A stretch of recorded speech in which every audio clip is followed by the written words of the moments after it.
Hey viewers, welcome back to our channel. Today, we're delving into a captivating term that is considered a vegetable. It is a root vegetable known for its mild, slightly peppery flavor and impressive nutritional profile. Well, how do we say its name correctly? We may pronounce it as turnip, turnip, nip, turnip.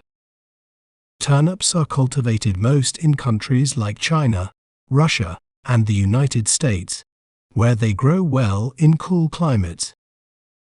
Isn't it fascinating how breaking down a word can make it clearer? If you enjoyed learning about turnips, be sure to subscribe to our channel for more educational content. Thanks for watching. Remember, knowledge is power. See you next time.